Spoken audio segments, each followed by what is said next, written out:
الحرب رجعت تاني على الجنيه، والمرة دي مش زي أي مرة، لأ ده في مؤسسات دولية كل مهمتها إنها تطلع تقارير تهز الاقتصاد المصري ويشكك في قدرة الجنيه على المقاومة، ولازم كل مرة المؤسسات دي تقول إن التعويم قادم لا محالة، ورغم إن البنك المركزي ثبت سعر الفايدة. مين يا ترى ورا الحرب دي والغرض منها إيه؟ هقول لكم كل حاجة، خليكم معايا.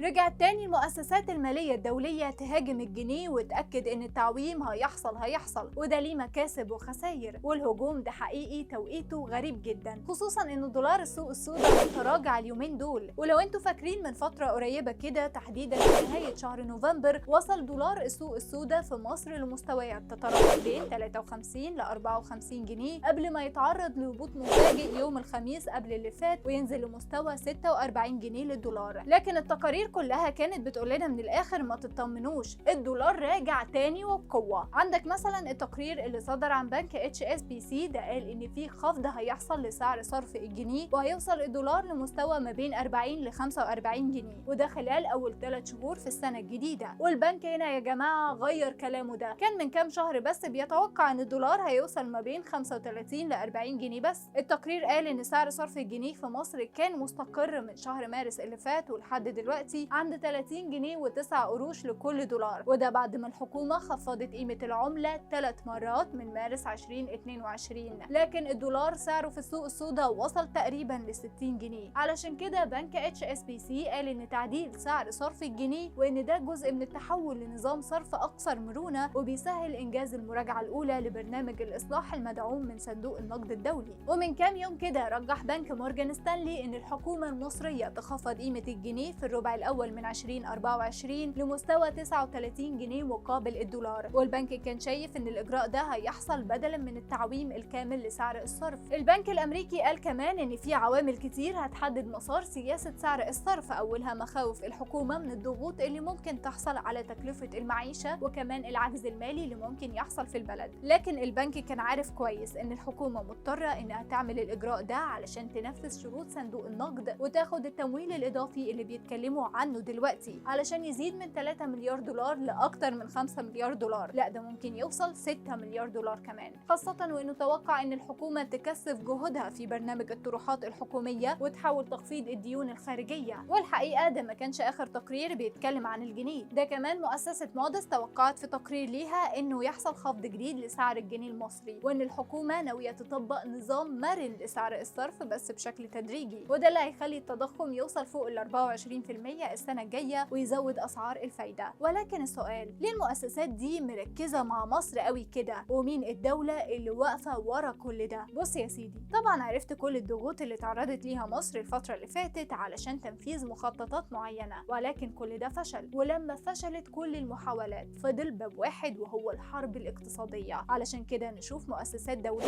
كلنا عارفين ان اغلبها موجه كل يوم والتاني تطلع تقرير ضد الجنيه، وطبعا المؤسسات دي بتاخد ملايين الدولارات مقابل التقارير دي اللي ممكن ترفع بلد وتنزل التانية. انتوا بقى شايفين ان التقارير دي فعلا ممكن تتحقق ولا دي مجرد توقعات ليها اهداف تانية؟